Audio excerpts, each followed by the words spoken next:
Let's integrate this problem by letting u 4x plus 1, then get the derivative of u is du equal to 4 dx.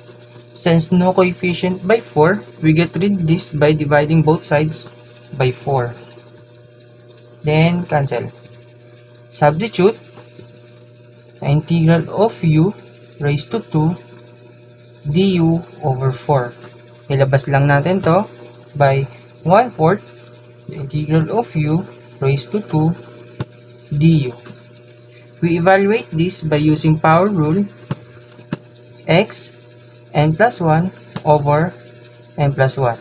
Then substitute 1/4 u 2 plus 1 over 2 plus 1 plus c.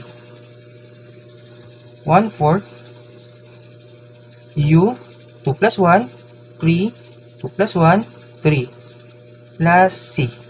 Then multiply 1/4 times u raised to 3 over 3 is u 3 over 12 plus c. Then substitute natin si u. Balik lang natin.